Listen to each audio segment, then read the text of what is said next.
यार दोस्तों, हम लेकर आ चुके हैं आप लोगों के लिए 10 मिनट में 50 शाम की बड़ी और ताज़ा खबरें बताएंगे। दोस्तों, कैसे आज प्रधानमंत्री नरेंद्र मोदी के खिलाफ इंडिया गठबंधन का ज़ोरदार हंगामा जंतर मंतर पर। आखिरकार क्यों दोस्तों हमास के आगे लगातार कमज़ोर पड़ता चला जा रहा है इजराइल।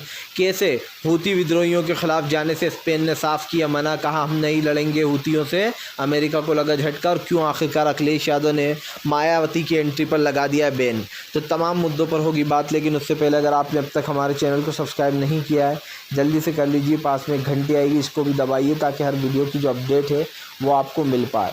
दरअसल दोस्तों, आपको बताते चले फिलहाल हूती विद्रोहियों के खिलाफ स्पेन ने जाने से किया इनकार। स्पेन बोला हम नहीं लड़ेंगे हूतियों के खिलाफ। दरअसल आपको बताते चले फिलहाल दोस्तों प्लान बना रहा था अमेरिका कि वो स्पेन को भी शामिल कर रहा है। तमाम देशों ने दोस्तों पहले ही झटका दे दिया अमेरिका को।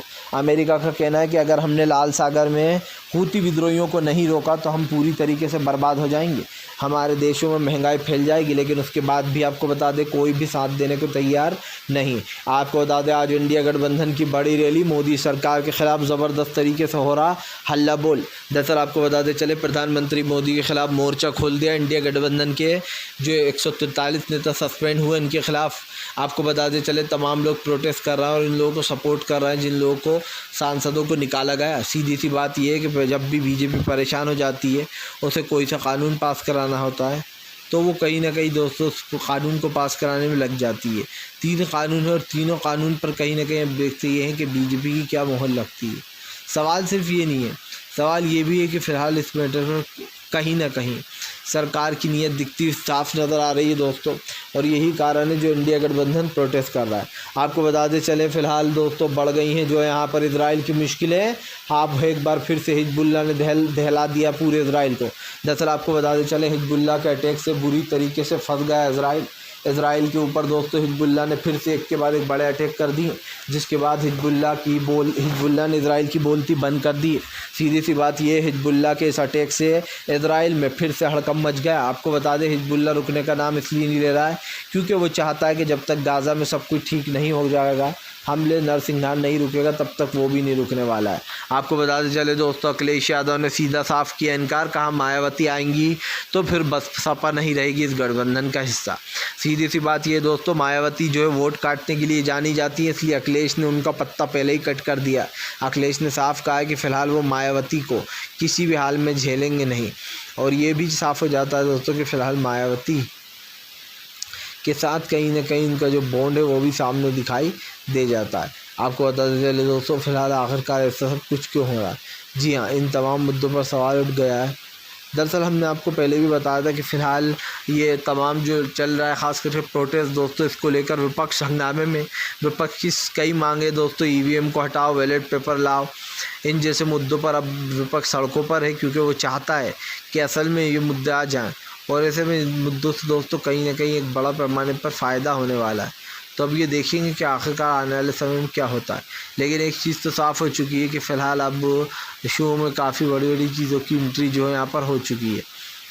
आपको बताते चले दोस्तों फिलहाल आखिरकार हूती विद्रोहियों से डर गया पूरी तरीके से अमेरिका। हूती बोले अगर अमेरिका ने हमारे ऊपर हमला किया तो फिर हम जो है यहाँ पर उसके जहाज़ों को बनाएंगे निशाना, चाहे वो सेना से भरे हुए जहाज़ हों या फिर दोस्तों सामान से भरे हुए। दरअसल आपको बताते चले हूती विद्रोही एक के बाद एक शिपों को उड़ा रहा है और दोस्तों वो यमन के सहारे गुजरने नहीं दे रहा है। इससे जो यहाँ पर काफ़ी परेशान है अमेरिका और तमाम देश।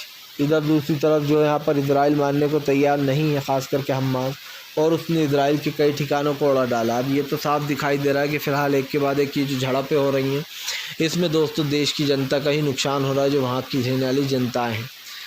फ़िलहाल जो यहाँ पर आपको पता चले बीजेपी के ऊपर बड़ी टेंशन आ गई है क्योंकि यहाँ पर भारतीय जनता पार्टी को रोकने के लिए दोस्तों आपको बताते चले अब विपक्ष ने पूरा प्लान तैयार कर लिया और वैसे ही बोले बीजेपी धीरे धीरे कर हिंदुत्व को बढ़ाती जा रही है और इसी हिंदुत्व की काट ढूंढना होगी अगर बीजेपी को रोकना है दोस्तों।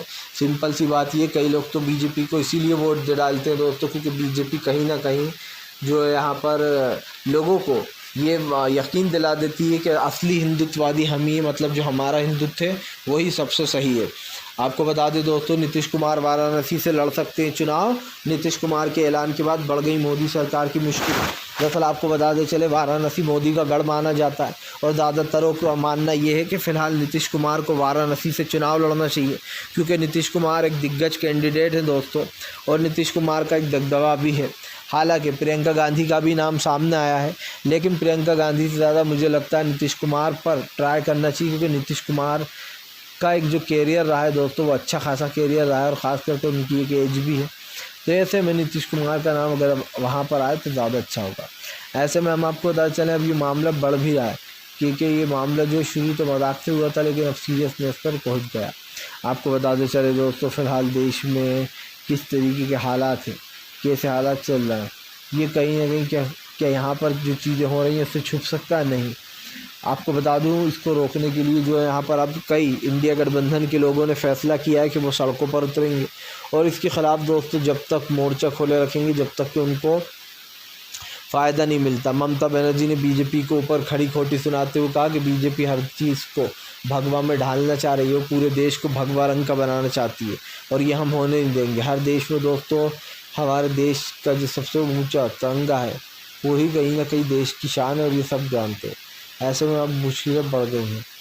आपको बताते चले दोस्तों फ़िलहाल काफ़ी चीज़ों पर आया चेंज में हम देखेंगे कि फ़िलहाल प्रधानमंत्री नरेंद्र मोदी से लेकर तो बीजेपी के नेताओं तक पे दोस्तों जो है यहाँ पर ज़बरदस्त तरीके से शिकंजा कसता चला जा रहा है। दरअसल आपको बताते चले दोस्तों फ़िलहाल मल्लिकार्जुन खड़गे ने बीजेपी को घेरते हुए कहा कि फ़िलहाल सांसद में जो पार्लियामेंट में हुआ वो बहुत शर्मसार था। उन्होंने कहा कि संसद में जो भी चीज़ें की जा रही हैं उसको माफ़ नहीं किया जा सकता, क्योंकि संसद में जो हो रहा है दोस्तों वो आपके और हमारे सामने किस तरीके से वहाँ पर लोगों को जो है नीचे दिखाया जा रहा है, और बेचारे विपक्ष को बाहर पटक कर अपने नेताओं को आराम से बिठा रखा है। तो ये इस बात का सबसे बड़ा सबूत बन चुका है। ऐसे में विपक्ष का गुस्सा भी 7वें आसमान पर पहुँच चुका है। आपको बताते चले दोस्तों फ़िलहाल हमास इजराइल की जंग के बीच में जो है यहाँ पर एक नए देशों की एंट्री हो सकती है। जी आपको बताते चले कई देश जो है वो अब हमास के सपोर्ट में आने वाले हैं और इजराइल के लिए दोस्तों रणनीति बनाने वाले हैं। दरअसल आपको बताते चले कौन किस पर भारी पड़ेगा ये चीज़ आप समझ लीजिए। तो ऐसी चीज़ें दोस्तों वहाँ पर क्या कुछ होना है ये आने वाला वक्त ही बताएगा। लेकिन एक चीज़ तो साफ़ हो चुकी है कि फ़िलहाल वो जगह यहाँ पर बड़ी कमाल की थी दोस्तों जहाँ पर एक प्रोटेस्ट हो रहा था, क्योंकि सरकार की नींदें खुल चुकी हैं। वहाँ की जो इजराइल की सरकार है उसके ख़िलाफ़ जो यहाँ पर तमाम मुस्लिम देश एकजुट हो चुके हैं। पहले ही अरब देशों ने साफ़ कर दिया है कि वो किसी भी हाल में जो इजराइल को माफ़ नहीं करेंगे, क्योंकि उसने सीज़ फायर के तमाम उल्लंघनों को तोड़ दिया है। आपको बताते चले और दोबारा सीज़ फायर को भी मानने को तैयार नहीं है इजराइल, क्योंकि उसे पता है कि अगर वो अब की बार भी सीज़ फायर पर मान गया तो अब तो दोस्तों पूरी तरीके से हावी हो जाएगा हमास, क्योंकि पिछली बार ही जो उसने हमास को टाइम दे दिया था उससे हमास का बहुत फ़ायदा हुआ है। इसीलिए अब की बार नहीं चाहता इजराइल कि हमास को वो टाइम मिले। आपको बता दूं दोस्तों फ़िलहाल बढ़ गई कांग्रेस के कार्यकर्ताओं की मुश्किलें। राहुल गांधी भड़के उत्तर प्रदेश में, बोले यहाँ पर 3 लोग भी ऐसे नहीं हैं जो सीएम बनना चाहते हैं। उन्होंने तेलंगाना का उदाहरण देते हुए कहा कि तेलंगाना में हमारा कोई भी वो नहीं बचा था स्कोप, लेकिन वहाँ पर कैसे एक नेता ने घर वापसी की, कैसे जो है रेवंत रेड्डी की उन्होंने तारीफ़ करते हुए कहा कैसे उन्होंने अपनी सरकार बना ली। दरअसल दोस्तों उत्तर प्रदेश में उन्होंने कहा कि 3 नेता भी मुझे ऐसे नहीं दिखाई देते जिनको सीएम बनने की चाह है। सब लोग बस मेरे और प्रियंका के भरोसे ही रहते हैं।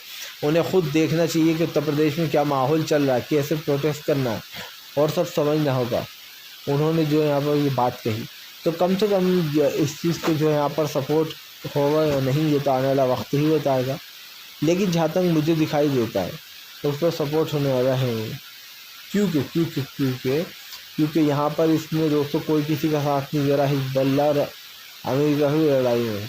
फिलहाल दोस्तों अगर आपको हमारा वीडियो अच्छा लगे तो लाइक करें, चैनल पर पहली बार आए सब्सक्राइब जरूर कर लें।